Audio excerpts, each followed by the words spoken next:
Good morning all of you. नमस्कार साथियों, स्वागत है आपके अपने यूट्यूब चैनल फिलर फोरम पर। मैं हूं आपके साथ चंद्रशेखर। आप सभी को पता है आपका एग्जाम बिल्कुल ऑल द बेस्ट जिसका भी एग्जाम है और जिसने एग्जाम दिया है। ठीक है, सभी को देखो कंटिन्यू रखना है। जय श्री कृष्णा, राधे राधे। जय श्री कृष्णा, राधे राधे। चलो, तो एग्जाम डेट किस किस की तो नहीं आई है, जिसका एडमिट कार्ड नहीं आया है। सभी का आ गया क्या एडमिट कार्ड?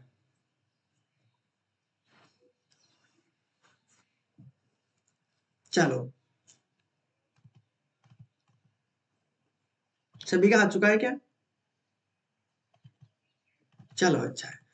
तो देखते हैं अब इसमें आज हम पढ़ने वाले हैं। जैसा ज्यादातर देखो स्कोर रहता है आपका पेडालॉजी से संबंधित, तो पेडालॉजी के क्वेश्चन ज्यादा कवर करेंगे। ठीक है, और जल्द ही क्लास खत्म करने की कोशिश करेंगे। रोज ऐसा ही करते हैं लेकिन क्लास खत्म नहीं हो पाती क्वेश्चनों में। चलो, कोशिश करेंगे जितना जल्दी हो सके आंसर देते चलिए जल्दी जल्दी। ठीक है, क्योंकि आपको पता चल जाएगा कि मैथ के अंदर किस प्रकार के क्वेश्चन पूछे जाते हैं। ठीक है, जल्दी जल्दी किस प्रकार से क्वेश्चन करने हैं आपको जल्दी जल्दी बताना है सभी को। ठीक है, हाँ। Good morning all of you. चलो, और अब लगते हुए सबक सभी का आ चुका होगा। चलो, अच्छी बात है। तो आंसर बताते चलिए साथ के साथ जल्दी जल्दी। ठीक है, किन्हीं दो पूर्ण संख्याओं का योग एक पूर्ण संख्या होता है। पूर्ण संख्याओं के इस गुण को इस प्रकार उल्लेखित किया जा सकता है। सभी को आंसर देना है, जो भी आपका आंसर हो। ठीक है, जिसको नहीं आता है good morning, good morning, good morning Khushboo ji, good morning. चलो, आंसर देना है सभी को। आंसर सभी को देना है। इस गुण को किस प्रकार उल्लेखित किए जाते हैं। जो भी नया क्वेश्चन हो उसको याद कर लेना। ठीक है, कुछ क्वेश्चन होते हैं जिसको हम अच्छी तरीके से समझा नहीं पाते, उनको क्या करते हैं याद करने में ही फायदा रहता है। ठीक है, हाँ। तो किन्हीं दो पूर्ण संख्याओं का योग एक पूर्ण संख्या होता है, तो पूर्ण संख्याओं के इस गुण को क्या कहते हैं उसके बारे में बताना है।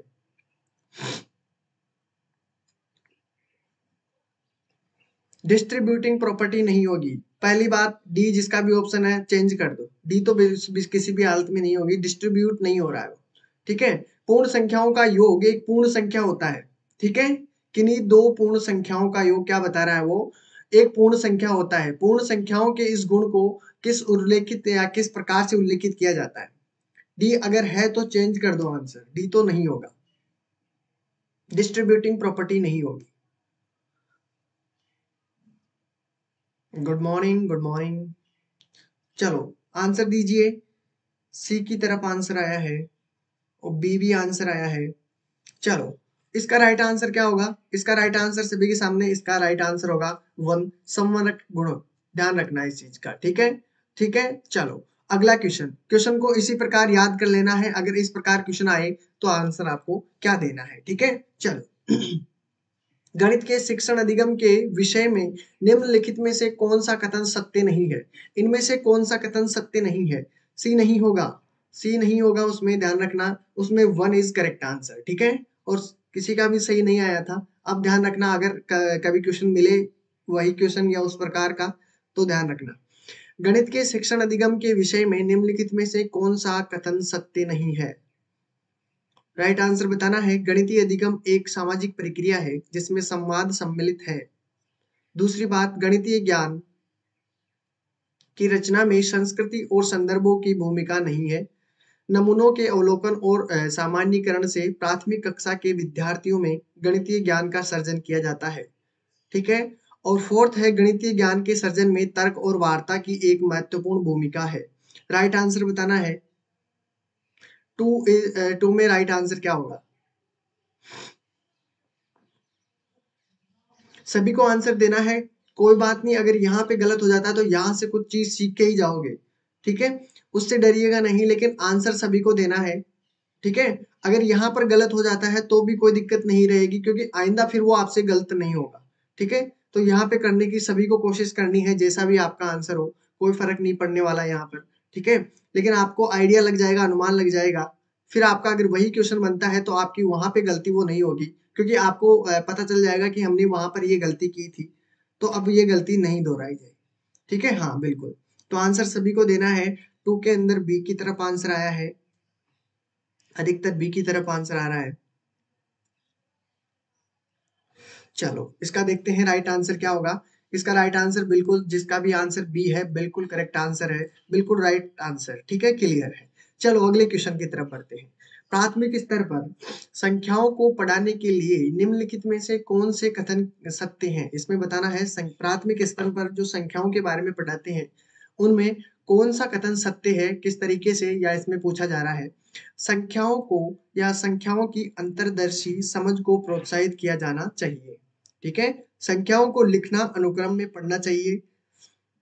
गणित से पहले संख्याओं को संख्या के रूप में लिखना सीखना चाहिए। ठीक है,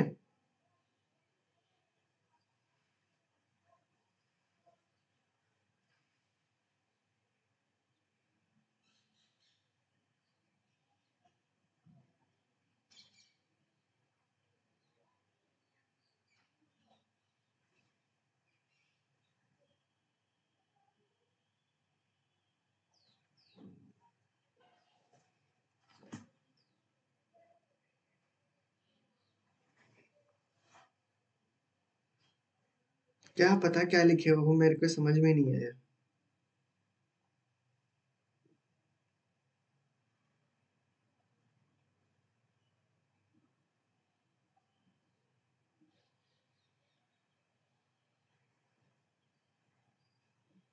चलो थ्री में आंसर बताइए, सभी को आंसर देना है। थ्री में सी की तरफ आंसर, ए और डी। ए भी आंसर आया है, सी भी आंसर आया है, सी ए, सी ए।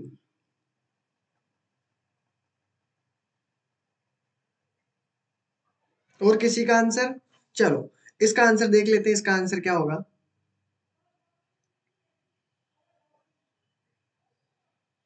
अच्छा, गुड मॉर्निंग लिखे हो, ये तो भयंकर तरीके से गुड मॉर्निंग है। अच्छा अच्छा, चलो कोई बात नहीं। इसका राइट आंसर बिल्कुल सी, जिसका आंसर है बिल्कुल करेक्ट आंसर है। ए और डी इसका राइट आंसर होगा। क्या होगा? ए और डी। ठीक है,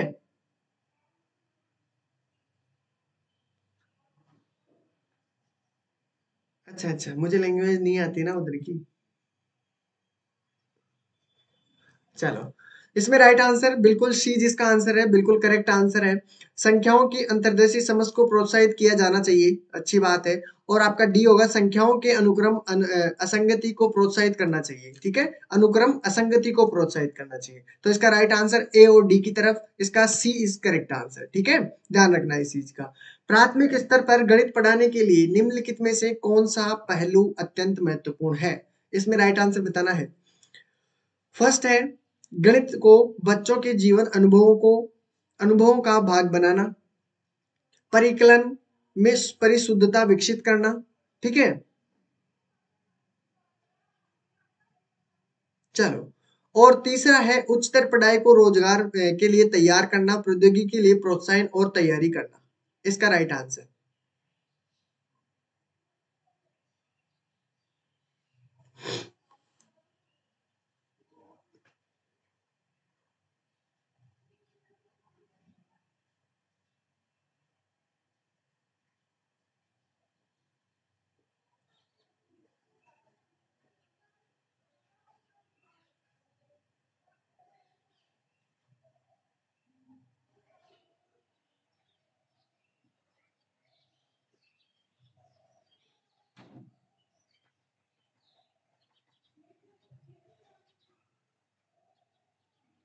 4 में आंसर आ रहा है डी। ए भी आंसर आया है। ए और डी में आंसर आ रहा है। ए राइट आंसर होगा, जिसका भी आंसर है ए। बिल्कुल, गणित को बच्चों के जीवन के अनुभवों का भाग बनाना, बिल्कुल राइट आंसर। अत्यंत महत्वपूर्ण हिस्सा यही है। चलो अगली बात करते हैं। ठीक है, निम्नलिखित क्रियाकलापों में से किससे विद्यार्थी में त्रिविमीय विवेचन यानी दिक् स्थान की समझ विकसित होने की सर्वाधिक संभावना है? किसमें है? एक, संख्या चार्ट के नमूने को पहचानना, सुडाकू पहेली को हल करना, चौपड़ आकृतियों को पहचानना, आंकड़ों को निरूपित करने के लिए दंडालेख खींचना। राइट आंसर बताना है। ये क्वेश्चन आया हुआ है, पता है ना आप सभी को। बिल्कुल, इसका गलत आंसर कोई नहीं देगा, इसका गलत आंसर कोई नहीं देगा। 5 में आंसर क्या होगा? ये लगभग ये क्वेश्चन सभी पूछे गए हैं, ध्यान रखना। और सबसे ज्यादा स्कोर सीटेट के अंदर और आपका ये हमेशा ओल्ड पेपर्स का रहता है। जब भी आप इसकी तैयारी करना स्टार्ट करते हो, ठीक है, तो सबसे पहले आपको क्या करना है, थोड़ी सी थ्योरी पढ़ना है और आपके जो ओल्ड पेपर हैं उनको निकालना था। और लगभग मैंने ओल्ड पेपर लगभग करवा दिए हैं।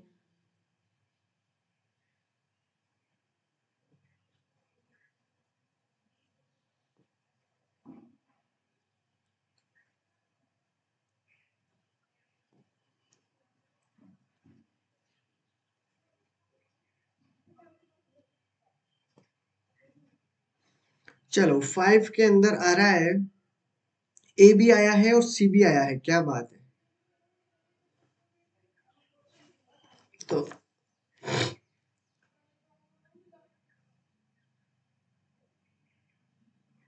लगभग मैंने पीवाईक्यू पूरे करवा दिए हैं, लगभग है ऐसे तो अभी तो, ठीक है, लेकिन लगभग करवा दिए हैं मैंने। पेडालॉजी में तो कहाँ, जहां तक है दिक्कत नहीं आनी चाहिए, क्योंकि मैंने लगभग पूरी करवा दी है जितने भी क्वेश्चन ओल्ड में पूछे गए हैं। चलो इसमें राइट आंसर क्या होगा, सी इज करेक्ट आंसर, ठीक है, सी इज करेक्ट आंसर है इसमें, ठीक है। मैंने कहा भी था ये क्वेश्चन आया भी हुआ है, चौपड़ आकृतियों को पहचानना, ठीक है, याद रखना इस चीज को। आगे बढ़ते हैं। बच्चों को भिन्न की संकल्पना पढ़ाने के लिए निम्नलिखित में से क्या अत्यंत उपयुक्त है, क्या अत्यंत उपयुक्त है।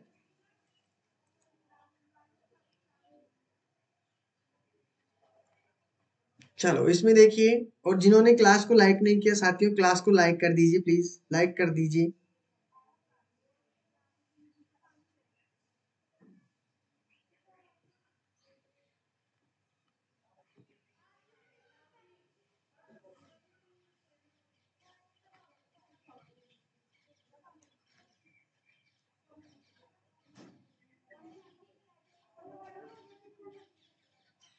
ये क्वेश्चन भी मैंने करवा दिया है, ध्यान रखना।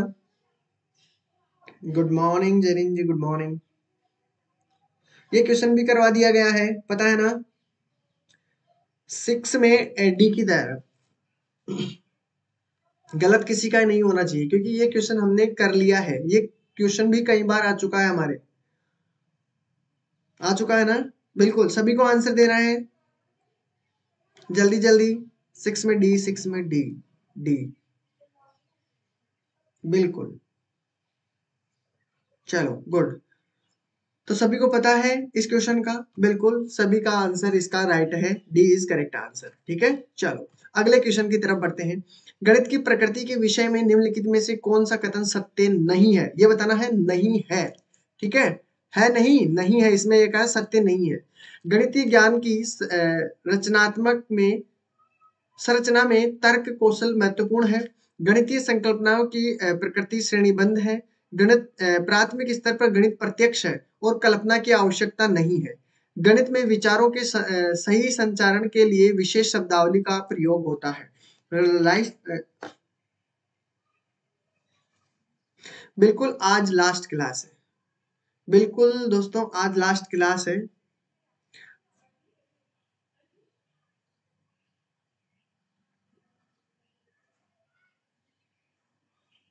आज अपनी लास्ट क्लास है फर्स्ट पेपर की। और कोशिश इतनी करना कि सेकंड पेपर में मिले सभी।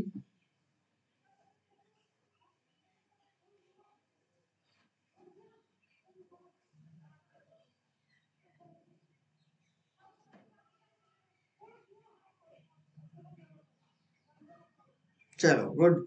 7 के अंदर आ रहा है सभी का सी की तरफ आंसर।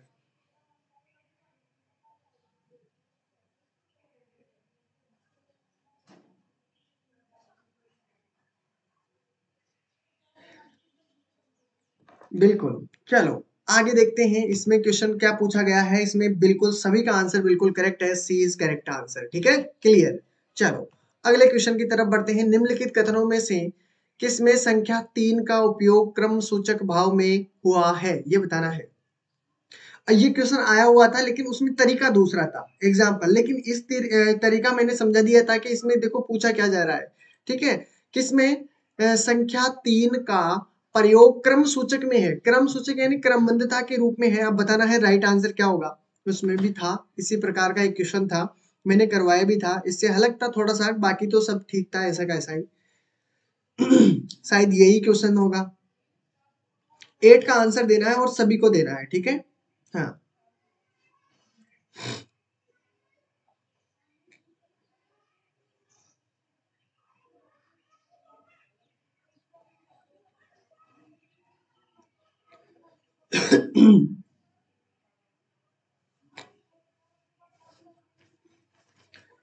एट में डी की तरफ आंसर।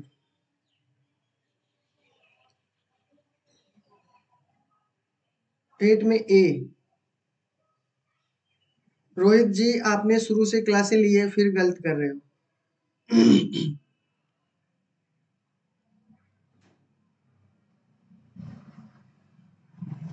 चलो गुड, बिल्कुल सभी का राइट आंसर आ रहा है, बिल्कुल बिल्कुल सही है, बिल्कुल 1 इज करेक्ट आंसर, ठीक है। बिल्कुल।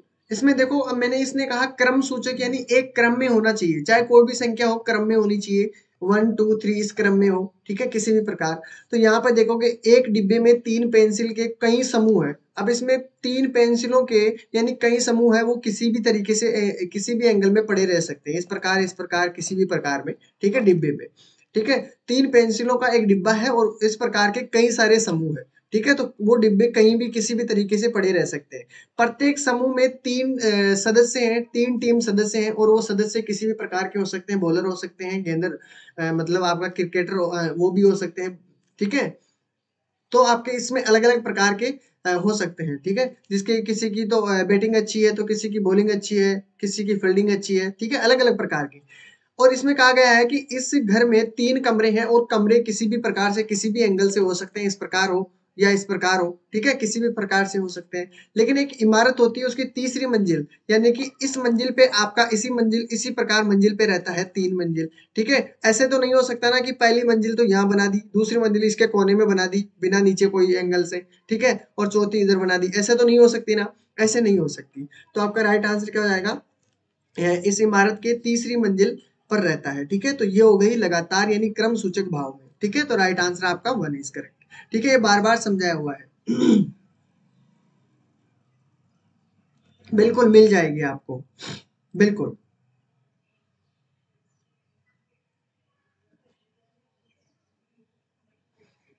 एक विभाजन के प्रश्न में भाजक भागफल का 5 गुना है और शेषफल का दुगना है, यदि शेषफल 5 है तो संख्या क्या है, ये बताना है। बहुत इजी क्वेश्चन है। अब आपको डिपेंड करना है, मैंने ये सभी सिखाया हुआ है, ये सभी मेरे सिखाए हुए हैं। बिल्कुल, बाकी की पूरी क्लासें आपको प्लेलिस्ट में मिल जाएगी, जितनी भी पीवाईक्यू की क्लासें हैं सभी मिल जाएगी। और फिर इन क्वेश्चनों को करोगे तो आपको ऐसा लगेगा बिल्कुल ये सभी पीवाईक्यू की क्लासें मिल जाएगी आपको।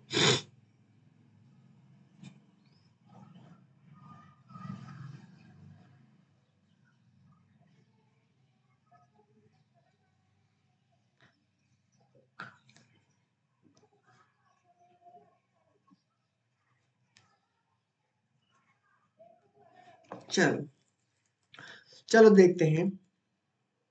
एक विभाजक के प्रश्न में भाजक भागफल का 5 गुना है और शेषफल का दुगना है, यदि शेषफल 5 है तो संख्या क्या है। पहले आपको ये पता रहना चाहिए कि कौन सी संख्या क्या है, ठीक है। आपका यहाँ पर क्या हो जाता है, संख्या पूछा है यानी कि भाजक पूछा है आपसे, ठीक है, यही है ना। भाज्य है ये, ठीक है, ये भाज्य हो गया, ये भाजक हो गया, ठीक है। ये भागफल, इसे भागफल बोलते हैं और इसको बोलते हैं हम, जो बच जाएगा उसे शेषफल, रिमाइंडर, ठीक है। अब इसने देखो क्या कहा है, इसने कहा है यदि शेषफल 5 है, यानी कि मैंने अगर शेषफल 5 रखे हैं, मैंने शेषफल मानो कि 5 है हमारे पास, ठीक है, संख्या पूछा है, यानी ये पूछा है और शेषफल का दुगना है। शेषफल का दुगना क्या है, भाजक क्या है, शेषफल का दुगना है, यही पूछा ना। भाजक भागफल का तो 5 गुना है, ठीक है, और शेषफल का कितना है, दुगना है। अगर मैं इसको दुगना कर देता हूं तो कितना होता है हमारे पास, 10, यानी भाजक हमारे पास कितना हुआ, 10 हुआ। अब इसमें और क्या पूछा है, इसने कहा है कि भाजक भागफल से यानी जो भागफल है उसका 5 गुना है, ठीक है, ये 5 गुना है, तो मतलब इसमें अगर 5 से डिवाइड करूंगा ये 2 हो गया, यानी अगर मैं 2 को 5 से मल्टीप्लाई करता हूं तो कितना होता है आपके पास 10, तो क्लियर है ना। और इसको अगर मैं दुगना करता हूं तो आपके पास होता है 10, क्लियर है ना ये चीज। तो आपको अभी ये क्वेश्चन के अकॉर्डिंग तो हमने पूरी बातें कर ली। अब इसका मैंने एक फॉर्मूला सिखाया था भाज्य निकालने का। क्या सिखाया था कि आपका भाज्य निकालने के लिए फॉर्मूला था एक, ठीक है। भाज्य का आपके पास क्या होता है, भाजक, ठीक है, इनटू भागफल, भागफल प्लस आपके पास क्या होता है, शेषफल, यही होता है ना, शेषफल। बताया, सिखाया हुआ है ये चीज भी। अब भाज्य निकालना है तो कितना होगा, भाजक क्या है आपके पास 10, भागफल कितना है 2, प्लस शेषफल कितना है 5। अब इसको सोल्व कर लो, आपके पास आपका निकल के आ जाएगा भाज्य। कितना हुआ देखते हैं, 10 दूनी 20, और 20 में 5 को ऐड करते हो तो आपके पास कितना होता है 25। तो 25 इज करेक्ट आंसर। क्लियर है सभी का? बिल्कुल, टेस्ट अवेलेबल है, बिल्कुल। तो अब तो क्लियर है सभी को, ये तो सभी के आ गया हो समझ में, ठीक है। फॉर्मूला था और मैंने फॉर्मूला भी आपसे इससे सिखा दिया, ठीक है, क्लियर है ना, बिल्कुल। चलो अगले क्वेश्चन की तरफ बढ़ते हैं। इसमें तो 3 इज करेक्ट आंसर। अब इसका आंसर देना है सभी को। इसमें क्या पूछा जा रहा है, 25 बिल्कुल करेक्ट आंसर है उसका, बिल्कुल। इसमें बता रहा है 5 क्रमागत संख्याओं का योग 20 है, ठीक है। प्रथम 3 क्रमागत संख्याओं का योग पूछा है। गुड मॉर्निंग बबली जी, गुड मॉर्निंग। देखो जो भी नए विद्यार्थी जुड़े हैं क्लास को लाइक कर दीजिए प्लीज, क्लास को लाइक कर दीजिए। चलो यहाँ पर देखिए, इसमें क्या पूछा जा रहा है, 5 क्रमागत संख्याओं का योग 20 है, प्रथम 3 क्रमागत संख्याओं का योग क्या होगा।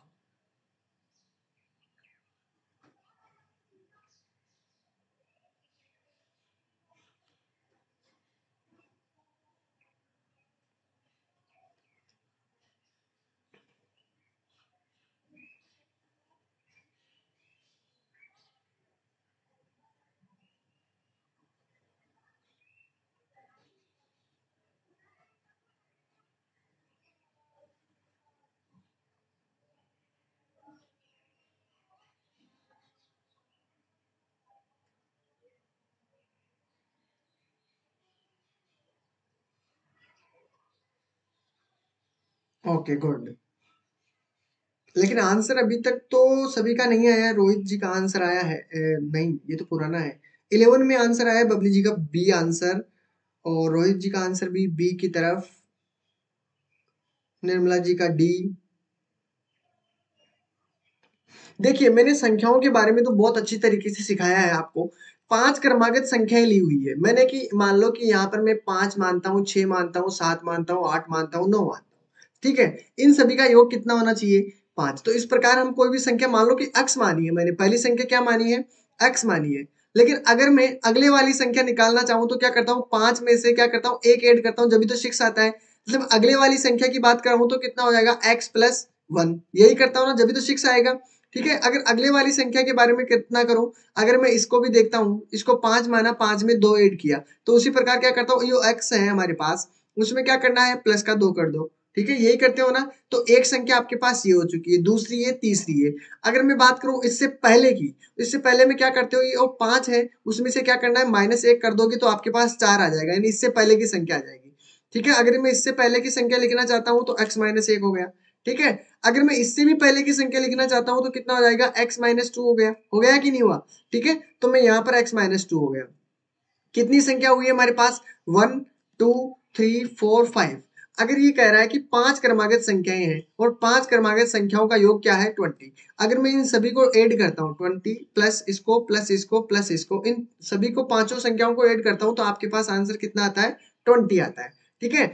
अब सोल्व कर लो, सोल्व करोगे तो देखो माइनस से आपका ये माइनस का है, ये प्लस का है, कैंसिल का हो गया, -2 +2 से कैंसिल हो गया। अब x कितने बचे, 5x बच गए आपके पास, ठीक है। ऐड करोगे तो 1 2 3 4 5, 5x बचे हैं, 5x कर लिया, बराबर हमारे पास कितना है, 20 है, ठीक है। x की वैल्यू हमारे पास कितनी है, 5 चौक 20, 4 बार में आपका ये, यानी x की बराबर हमारे पास वैल्यू कितनी है, x बराबर 4 है। तो मैंने x बराबर, देखिए यहाँ पर x बराबर 4 हो गया हमारे पास। अब x में 1 ऐड करते हो तो 5 हो गया, और x में अगर 2 ऐड करते हो तो 6 हो गया, ठीक है ना। अब उसी प्रकार इससे पहले करोगे तो 3 होगा, और इससे पहले करोगे तो 2 होगा। अब इन संख्याओं को क्या करना है, देखिए जोड़ के देखो कि 20 आ रहे हैं या नहीं आ रहे हैं।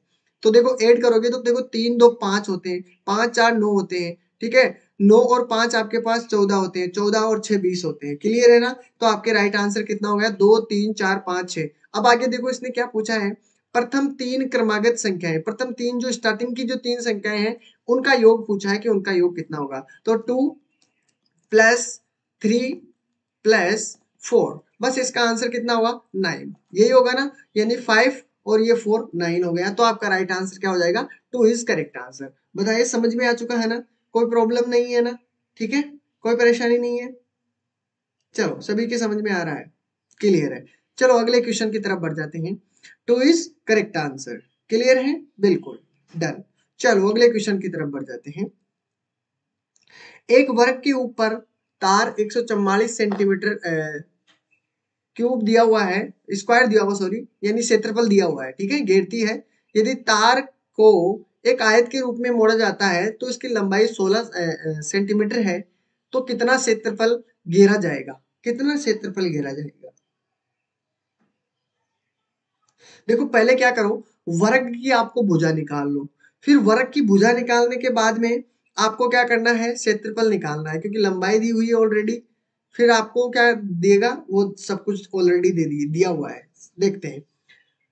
बिल्कुल, देखो एक वर्ग दिया हुआ है, वर्ग के रूप में तार का क्षेत्रफल आपको बताया पता है, और तार का क्षेत्रफल आपको वर्ग का पता है। तो देखो फॉर्मूला क्या होता है? भुजा स्क्वायर, यही होता है ना वर्ग का, भुजा स्क्वायर।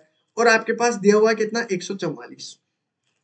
ठीक है, तो हमारे पास भुजा कितनी हुई? भुजा हमारे पास कितनी हुई? अगर इसका रूट करोगे तो कितना हो जाएगा? 12। तो वर्ग की भुजा कितनी हुई भैया?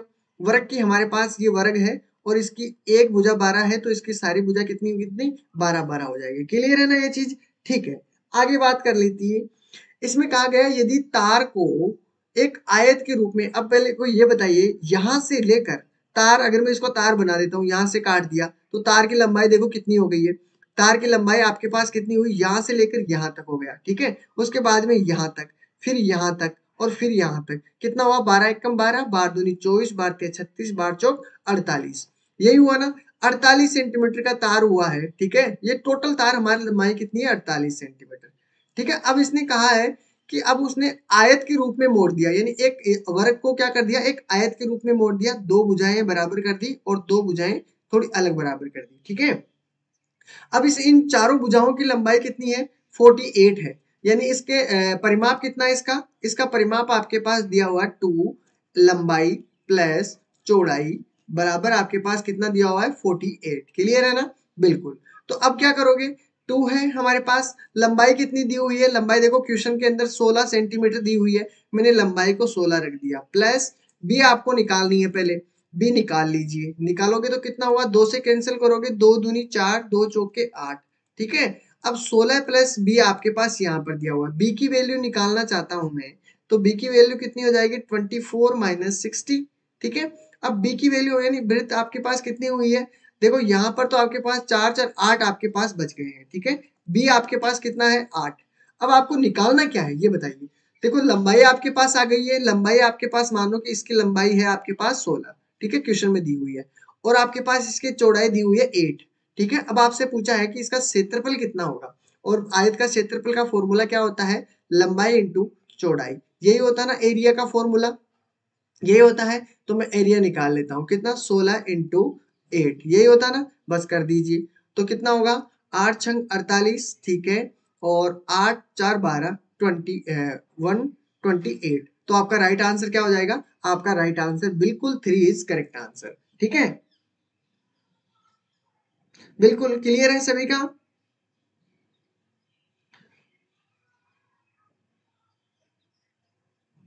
बिल्कुल, तो सभी का डन। अब बताइए, कोई परेशानी नहीं है? देखो इजी, कैलकुलेशन भी ज्यादा खास नहीं है, बस जो ये बोलता है वैसा वैसा करते चलिए, ठीक है। आपको पता होना चाहिए कि इसका परिमाप, ये पूछा है कि वर्ग का परिमाप क्या होगा। फॉर्मूले तो नॉर्मली तरीके से मैंने सब कुछ कंप्लीट करवा दिए हैं, ठीक है। फॉर्मूला एक देखो, इसका 100% क्वेश्चन आएगा, 100% गारंटी के साथ है। इसका वर्ग और आयत से संबंधित क्वेश्चन आएगा ही आएगा, ठीक है। हाँ, तो ध्यान रखना इस चीज का। चलो अगले क्वेश्चन की तरफ बात कर लेते हैं। इसमें कहा गया है निम्नलिखित भिन्नों में से सबसे बड़ी और दूसरी सबसे बड़ी भिन्न कौन क्रमशः है, यानी एक तो सबसे बड़ी भिन्न बतानी है और दूसरी सबसे बड़ी भिन्न कौन सी है वो बतानी है। चलो, सभी को होना चाहिए पता, क्योंकि मैंने ये सभी भिन्नों के बारे में अच्छी तरीके से कंप्लीट करवा दिया है। देखो, एक तो 5/6 है, ठीक है। उसके बाद में आपके पास 3/4 है, 1/2 दिया हुआ है, और उसके बाद में 2/3 दिया हुआ है, और उसके बाद में 3/5 दिया हुआ है। इनमें से एक तो सबसे बड़ी भिन्न बतानी है और फिर उससे छोटी भिन्न बतानी है।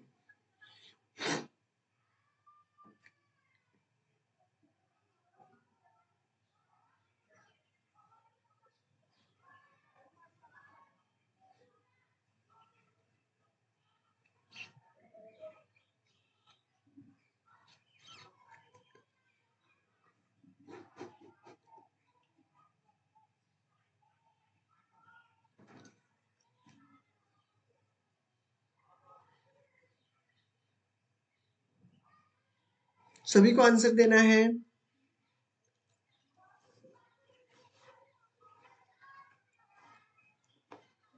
बी। तरीका जो मैंने सिखाया आपका वही रहना चाहिए, ध्यान रखना। और मैंने भिन्नों के बारे में बहुत कुछ सिखाया आपको कि किस प्रकार की कैसे वो करते हो, किस प्रकार निकालते हो, अनुमान कैसे लगाते हो। देखिए, पहले तो मैंने क्या कहा, आप सभी को अगर कर सकते हो ना ऐसा, तो कर सकते हो। देखो कैसे कर सकते हो, नीचे वाली जितनी भी संख्याएं है ना, उनका एलसीएम कर लो, सबसे बेस्ट काम ये रहेगा, ठीक है। एलसीएम करके उनको सभी को मल्टीप्लाई कर दो, तो आपके पास आंसर आ जाएगा आपका निकल के, ठीक है। अगर वैसा नहीं कर सकते हो तो कोई फर्क नहीं पड़ता, इसको यानी तिरछा मल्टीप्लाई कर लो। 5 से 4 को मल्टीप्लाई करोगे, 5 चौके 20 होता है, ठीक है। और इसको 6 से मल्टीप्लाई करूंगा तो 6 × 18 होता है। बताइए, इन दोनों में से बड़ी संख्या कौन सी है? पता है ना, इन दोनों में से आपके पास 20 बड़ी है, यानी कि ये जो भिन्न है ये आपकी इससे बड़ी है, ठीक है। चलो 5/6 से ले लीजिए, और 5/6 इससे बड़ी है ना, तो ये तो छोटी है, तो इसको कैंसिल कर दो 2 मिनट के लिए। अब 1/2 रखो यहाँ पर। अब 1/2 में से और इसमें से बताना है कि इन दोनों में से बड़ी कौन सी है। फिर वैसा ही करना है, 5 दूनी 10 हो गया, और 6 कम 6, यानी कि ये पकड़ो, ये भी आपके पास छोटी है इससे, ठीक है। यानी 6 है, ये 10 है, तो ये भी आपकी बड़ी नहीं हो सकती, ये भी गलत है। आपके पास 5/6 ही बड़ी है। मैंने 5/6 को ही क्या किया है, फिर आपका 2/3 से मल्टीप्लाई करोगे, तो 5 3 15 होता है, और 6 दूनी 12 होता है कि नहीं। तो ये भी आपकी क्या है, ये भी छोटी है, तो ये भी गलत है आपके पास, ठीक है। 5/6 अभी तक तो बड़ा ही है, चल रहा है, ठीक है। अब इसको मैं 2/3 5 से क्या करता हूँ, मल्टीप्लाई करता हूँ। अब देखते हैं कितना आता है, 5 25 होता है, ठीक है। और आपका ये कितना हुआ, 6 दूनी 12। फिर भी बड़ी संख्या कौन सी है, ये भी फिर भी गलत। यानी सबसे बड़ी संख्या आपके पास कौन सी है, 5/6। तो देखिए, 5/6 इसमें दिख रहा है कि सबसे बड़ी संख्या में नहीं है ना, इसमें नहीं दिख रहा, तो ये कैंसिल, आपका आंसर ये नहीं हो सकता, ठीक है। अब इसमें आ जाइए, क्या ये हो सकता है आपका आंसर, क्योंकि 5/6 बड़ी संख्या है ना सबसे, तो ये भी आपका आंसर नहीं हो सकता। अब इन दोनों में से आपका आंसर हो सकता है, यानी 5/6 भी इसमें है, 5/6 भी इसमें है। तो ये बात तो पक्की है कि 5/6 तो सबसे बड़ी हो गई है, ठीक है। अब बात करते हैं 3/4, और इसकी बात कर ले दोनों की। इन दोनों में से देखिए बड़ा कौन सा है, देखिए, इन दोनों में से बड़ा 3 दूनी आपके पास कितना बनता है, 3 दूनी 6, ठीक है। और 4 एकम 4, इन दोनों में से बड़ा कौन सा है, ये बताइए। ये तो नहीं हो सकता, क्योंकि ये तो 4 हो गया है, तो ये तो 6 ज्यादा बड़ा है, ये तो कैंसल, आपका ये नहीं होगा। अब जो 3/4 है, अब इस 2/3 को रख के देख लीजिए, तो 3 तिया 9 होता है, 4 दूनी 8 होता है। बड़ी संख्या कौन सी है, 3/4 ही है, तो ये भी आपका आंसर नहीं हो सकता। 3/4 है, उसको वही 3/5 से कर लीजिए अगले वाली संख्या को, तो 5 3 15 होता है, 4 3 12 होता है, ठीक है। तो ये भी आपका आंसर नहीं हो सकता, आपका 3/4 है। तो 3/4 आपके पास ये रहा, 3/4। तो आपका राइट आंसर देखो, 5/6 तो सबसे बड़ी है, उससे छोटी कौन सी है, 3/4। क्लियर है ना। तो राइट आंसर आपका क्या हो जाएगा, आपका राइट आंसर होगा ए इज करेक्ट आंसर, ठीक है। 3/4 आपका राइट आंसर, ठीक है, राइट आंसर है ए। अगर आप इस तरीके से नहीं करना चाहते हो तो कोई बात नहीं है, मैंने एक तरीका और सिखाया था आपको, अगर याद हो तो। मैंने कहा था एलसीएम लेके देख लीजिए, एलसीएम से भी आपका काम बन जाएगा, ठीक है। तो कितना आया एलसीएम, 6 दूनी 12। एलसीएम करके देख लीजिए, एलसीएम करने का मैंने तरीका सिखाया भी है आपको, ठीक है। लघुत्तम कैसे निकालते हो संख्याओं का, सिखाया है कि नहीं सिखाया। फिर तो अगर एलसीएम ले लोगे तो आपका आंसर और भी अच्छी तरीके से आ जाएगा, ठीक है। एलसीएम से आपकी गलती भी नहीं होगी।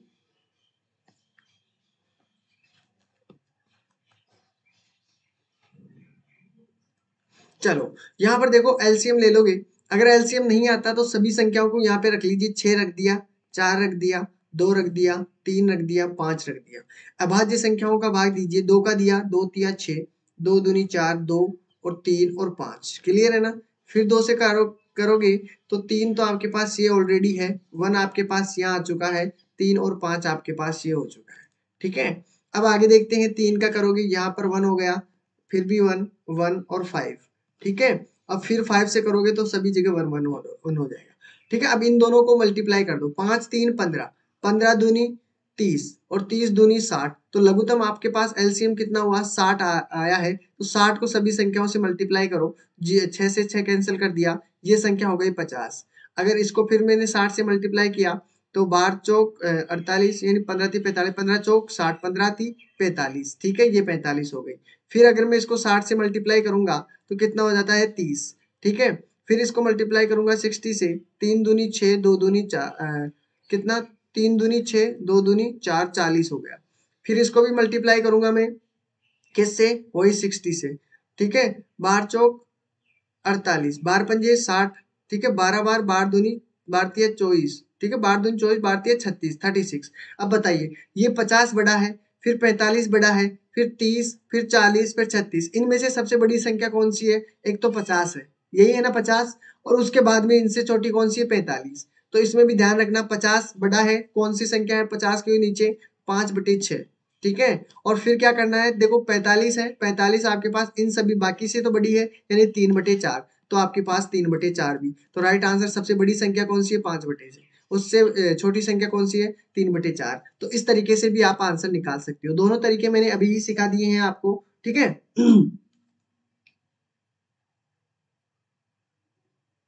क्या बोल रहे हो, बी करेक्ट है, किसने कहा बी करेक्ट है, बी गलत है, मैंने दो तरीके सिखा दिए हैं आपको, फिर भी ऐसा नहीं कर सकते, ठीक है। बी गलत है तो गलत है, ठीक है। चलो इसका राइट आंसर सभी को मिल चुका होगा, दो तरीके से एक ही आंसर आ रहा है, ठीक है ना, ध्यान रखना निर्मला जी, बी नहीं होगा, वन ही आंसर होगा इसका। अब देख लीजिए यहाँ पर शुद्ध कथन को पहचानना है आपको, ठीक है, कि इनमें से शुद्ध कथन कौन सा है, ठीक है। यदि दो आकृतियों का क्षेत्रफल समान है, ठीक है, तो उनका परिमाप समान होगा। क्या ये बात सही है क्या, कि अगर दो आकृतियों का क्षेत्रफल अगर समान है, एरिया अगर समान है दोनों का, A1 A2, ठीक है, तो क्या उसका जो परिमाप है, पैरामीटर है, वो भी क्या बराबर हो गया क्या इनका, होगा कि नहीं होगा, ये बताना है, क्षेत्रफल समान हो तो। यदि दो आकृतियों का परिमाप समान है, यानी कि अगर पैरामीटर दोनों का समान है, P1 P2, तो उनका क्षेत्रफल समान होगा क्या, क्या ये हो सकता है क्या, A1 A2 समान होगा क्या फिर, अगर पैरामीटर समान हो तो, ठीक है। चलो देखते हैं फिर आगे, इसमें कहा गया है, और आयत की किसकी बात कर रहा है, दो आकृतियां हैं, आकृतियां का भी फिक्स नहीं है, परिमाप और क्षेत्रफल का मात्रक समान ही होता है, क्या सही बात है क्या ये, परिमाप और क्षेत्रफल का मात्रक समान होता है क्या, बताना है सभी को। किसी आकृति का आकार उसके परिमाप को निर्धारित करता है, ये बात सही है क्या, राइट आंसर क्या होगा, बिल्कुल। चलो, तो जिन्होंने क्लास को लाइक नहीं किया दोस्तों, लाइक कर दीजिए, ठीक है। हाँ,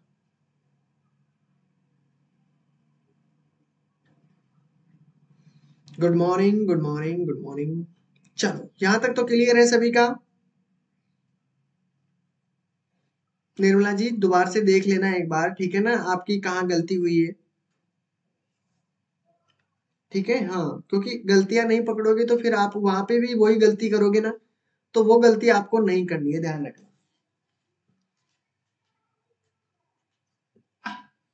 ठीक है, वो गलती दोबारा से नहीं दोहराना है, क्योंकि एक बार गलती हो जाए तो सीखें तो अच्छी बात है।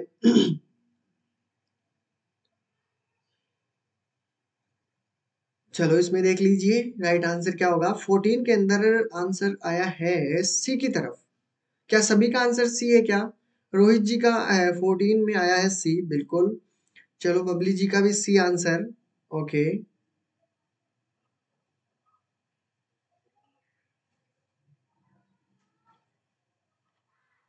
सभी का गलत आ रहा है, क्या बात है, बिल्कुल करेक्ट साथियों, इसमें कहा गया है शुद्ध कथन को पहचानिए। देखो जब अगर दो आकृतियां दी हुई है, क्षेत्रफल समान हो, तो ये गारंटी नहीं है कि उनका परिमाप भी समान होगा। कोई पुख्ता बात नहीं है, क्योंकि कोई त्रिभुज भी हो सकता है, आकृतियां इसमें कोई फिक्स नहीं कही गई है। ठीक है, तो ये तो कैसे भी नहीं हो सकता। अगर परिमाप मान लो कि ये 3 भुजा है और इसका ये अलग है, ठीक है, इसका एरिया कुछ और है, इसका भी एरिया मान लो दोनों का समान है, लेकिन क्या भुजाएं इनकी या परिमाप इनका समान होगा क्या? बिल्कुल नहीं हो पाएगा, गलत बात है, नहीं हो पाएगा। यदि दो आकृतियों का परिमाप समान है तो क्या क्षेत्रफल समान होगा? बिल्कुल गलत, ये भी नहीं हो पाएगा। ठीक है, किसी आकृति का आकार उसके परिमाप को निर्धारित करता है, नहीं हो पाएगा। ठीक है, तो क्लियर है सभी का? बिल्कुल। चलो इसमें देखते हैं आगे 15 वाला क्वेश्चन। गणितीय पाठ्यक्रम के संबंध में शुद्ध कथन को पहचानिए। इसका राइट आंसर बताना है। बीजगणितीय विचारों की नींव प्राथमिक स्तर पर डाली जा सकती है। ठीक है, सेकंड नंबर आपका ऑप्शन है, भिन्नों की संकल्पना का परिचय केवल उच्च प्राथमिक स्तर पर देना चाहिए। सी ऑप्शन आपके पास है, समझ को बेहतर करने के लिए ऋणात्मक संख्याओं की संकल्पनाओं का परिचय प्राथमिक स्तर पर देना चाहिए। और डी ऑप्शन आपका होगा, क्षेत्रफल मापन की संकल्पना का परिचय केवल उच्च प्राथमिक स्तर पर देना चाहिए। राइट आंसर क्या होगा? करेक्ट आंसर बताना है।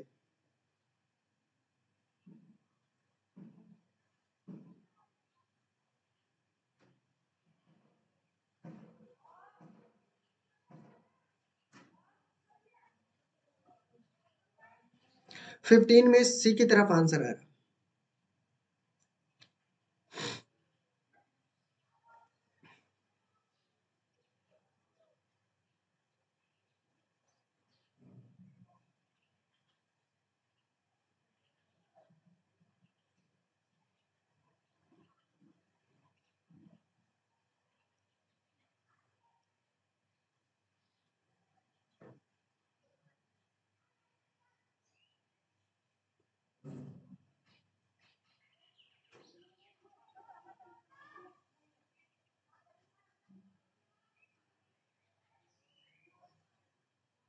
चलो सभी का आंसर आ रहा है, चलो देखते हैं इसमें राइट आंसर क्या होगा। सभी का गलत आ रहा है, क्या बात है। 15 का क्या होगा? गणितीय पाठ्यक्रम के संबंध में शुद्ध कथन क्या है उसको पहचानना है। देखते हैं, बीज गणितीय विचारों की नींव प्राथमिक स्तर पर डाली जा सकती है। चलो, भिन्नों की संकल्पना का परिचय केवल उच्च प्राथमिक स्तर पर देना चाहिए। ठीक है, शुद्ध कथन को पहचानना है, तो ये शुद्ध हो सकता है क्या? भिन्नों की संकल्पना केवल उच्च प्राथमिक स्तर पर दिया जाना चाहिए क्या? नहीं। समझ को बेहतर करने के लिए ऋणात्मक संख्याओं की संकल्पना का परिचय प्राथमिक स्तर पर देना चाहिए। इसमें क्या कहा है? समझ को बेहतर करने के लिए ऋणात्मक संख्याओं के बारे में, संकल्पनाओं के बारे में प्रथम परिचय यानी परिचय प्राथमिक स्तर पर देना चाहिए क्या? इसमें कहा गया कि समझ के बेहतर बनाने के लिए ऋणात्मक संख्याओं का उपयोग किया जाता है क्या? फिर कैसे आंसर दे रहे हो आप सी? आंसर सी क्यों दिए हो ये बताइए। गलत बात है ऑप्शन, गलत। फिर देखिए, क्षेत्रफल मापन की संकल्पना का परिचय केवल उच्च प्राथमिक स्तर पर देना चाहिए, गलत बात। क्यों? उसमें क्यों नहीं दे सकते? ठीक है, तो बीज गणितीय विचारों की नींव प्राथमिक स्तर पर डाली जा सकती है, आराम से डाली जा सकती है, इसमें कोई गुंजाइश की बात नहीं है, बिल्कुल। ठीक है, तो ध्यान रखना, कभी भी अब क्वेश्चन आए रिपीट हो जाए कभी भी, तो ध्यान रखना इसके बारे में। ठीक है, बीज गणितीय विचारों की नींव पर प्राथमिक स्तर रखी जा सकती है। ठीक है, प्राथमिक स्तर पर। ठीक है, तो ये थे आज के आपके क्वेश्चन। एक और क्वेश्चन है, प्राथमिक स्तर पर त्रिभुजों की अवधारणाओं का परिचय देने के संबंध में शुद्ध कथन को पहचानिए। इसमें शुद्ध कथन कौन सा है? प्राथमिक स्तर पर जो त्रिभुज होते हैं उसकी अवधारणाओं का परिचय देने के संबंध में कोई शुद्ध कथन के बारे में जो भी पूछा गया है उसका आंसर देना है। ठीक है, ध्यान रखना, क्वेश्चन को बस आप अच्छी तरीके से एनालिसिस कर लोगे ना, पढ़ लोगे, तो आपको समझ में आ जाएगा कि क्वेश्चन क्या पूछा जा रहा है। ठीक है, उसको ध्यान से पढ़ो, क्वेश्चन को ध्यान से पढ़ोगे तो एक ही बार में समझ में आ जाएगा।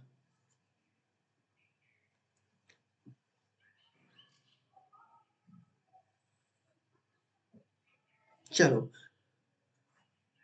प्राथमिक स्तर पर 60 में आया है ए। चलो, प्राथमिक स्तर पर त्रिभुजों की अवधारणाओं का परिचय देने के संबंध में शुद्ध कथन को पहचानिए। शुद्ध कथन क्या है उसके बारे में पहचानना है। सबसे पहले त्रिभुज की परिभाषा दे दी जानी चाहिए। ठीक है, पहली बात तो ये, संभ्रांति से बचाने के लिए बच्चों को केवल समबाहु त्रिभुज ही प्रस्तुत कराने चाहिए। ठीक है, चलो, बच्चों के समझ विभिन्न प्रकार के त्रिभुज प्रस्तुत किए जाने चाहिए, परंतु अन्य आकृतियों से दूर रखना चाहिए। क्या ये बात है? बच्चों की समझ सभी प्रकार के त्रिभुज व अन्य आकृतियां भी प्रस्तुत करानी चाहिए। तो क्या आंसर होना चाहिए?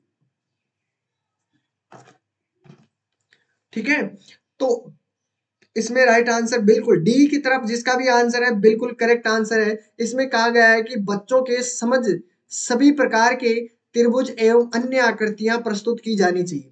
ठीक है, आपको परिभाषा ना भी दे तो भी चलेगा, अगर आप परिभाषा याद करा दोगे तो भी कोई फर्क नहीं पड़ने वाला, भूल जाएंगे। ठीक है, लेकिन उनको आकृतियों के अनुसार समझाया जाएगा समझना मेरा। खैर, अगर आकृतियों के हिसाब से समझाया जाएगा कि इस प्रकार का जो भी होता है वो त्रिभुज होता है। ठीक है, इस प्रकार का जो भी होता है आयत होता है, इस प्रकार का वर्ग होता है जिसके चारों भुजाएं, अगर डायग्राम से समझाओगे ना तो बच्चा आसानी से वो चीज पकड़ लेगा। आपको अब बताने की जरूरत नहीं पड़ेगी, उसको परिभाषा देने की ऑलरेडी जरूरत नहीं पड़ेगी, वो खुद बता देगा। जिसकी 3 भुजाएं होती है वो त्रिकूट वाला, तो आराम से बच्चा वो अपने आप परिभाषा बना देगा। ध्यान रखना, उसको आपको परिभाषा देने की जरूरत नहीं है, बस आकृतियां ही उनको उपलब्ध करवा दो, वो आकृतियों के हिसाब से ही बात करने लग जाएंगे। ठीक है, आकृतियां समझने में जल्दी आती है ना, इसलिए। तो डी इज करेक्ट आंसर। ए मत करना, ध्यान रखना। ठीक है, ए मत करना। तो डी इज करेक्ट आंसर। सभी को क्वेश्चन लगभग सभी को समझ में आए होंगे, इंटरेस्टिंग लगे होंगे। ठीक है, तो साथियों जिसने क्लास लाइक नहीं की लाइक कर दीजिए और अपना फीडबैक जरूर दीजिए कि क्लास कैसी लगी है, क्लास के क्वेश्चन किस प्रकार लगे हैं। आज अंतिम बार अपनी बात हो रही है, फिर देखते हैं कब मिलते हैं। ठीक है, ऑल द बेस्ट सभी को। ठीक है, अच्छे से एग्जाम देना है। ठीक है, मेरी तरफ से पूरी तरह आपको बहुत बहुत शुभकामनाएं हैं, अच्छे से पेपर देकर आना है। ठीक है, ऑल द बेस्ट सभी को। चलो, क्लास अच्छी लगी है सभी को? 16 में से 11 करेक्ट है। चलो गुड।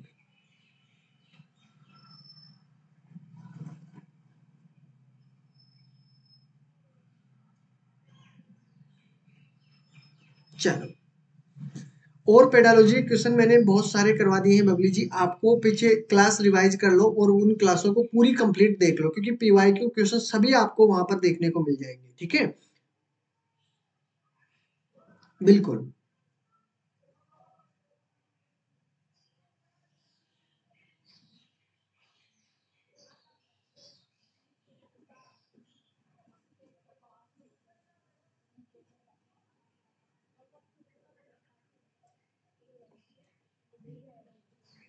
क्या पूछ रहे हो? सर हमें क्वेश्चन का आंसर नहीं समझ में आ रहा है जो 99 में लिया है, मतलब मैं समझा नहीं आपकी। सुजाता जी क्या पूछ रहे हो आप? 99 में क्या लिया है? बिल्कुल। चलो, आपका एग्जाम नोको है, तो आपको ऐसा करना है सभी को कि जितनी भी पुरानी क्लासें हैं ना साथियों, उन सभी क्लासों को रिवीजन कर लेना है। पेडालॉजी की कम से कम आपको बहुत सारे मैंने क्वेश्चन करवा दिए हैं। ठीक है, और लगातार पेडालॉजी की कम से कम 15 दिन की जो क्लासें हुई थी, लगातार पेडालॉजी की ही क्लासें हुई थी। मुझे पता था पेडालॉजी में ज्यादा परेशानी आती है। ठीक है, सुजाता जी आपको क्या प्रॉब्लम है 99 में? मैं समझा नहीं, आप क्या पूछना चाह रहे हो? अच्छा, कोर्स था 99 का कोर्स। स्लाइड में कहीं था क्या? मेरे को पता नहीं है।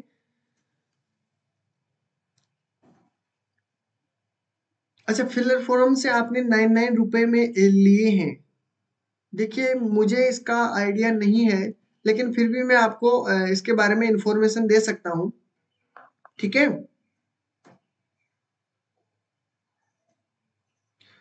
चलो मुझे इसके बारे में कोई कंफर्म वो नहीं है। ठीक है, तो आप ऐसे करो। ठीक है सुजाता जी, आपको क्या करना है, ये जो नंबर लिखे हुए हैं ना, 8233651148, ठीक है, इन पे जाके आप कॉल करके अपने जो भी प्रॉब्लम है वो पूछ सकते हो, बिल्कुल बिंदास होके। ठीक है,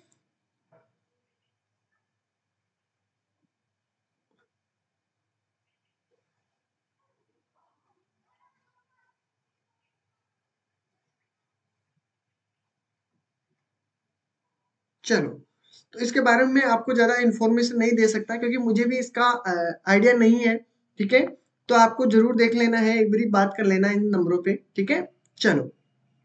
तो ऑल द बेस्ट साथियों, सभी अच्छे से एग्जाम देकर आना है, ठीक है। और पुरानी क्लासों को जरूर देख लेना है, क्योंकि आपकी पेडालॉजी वहां पे क्लियर हो जाएगी। कोशिश ये रहेगी, ठीक है, बिल्कुल कवर करवा दी जाएगी, ठीक है। बिल्कुल बिंदास हो जाइए। चलो मिलते हैं फिर, देखते हैं कब मिलेंगे। टेक केयर, ख्याल रखना अपना। चलो।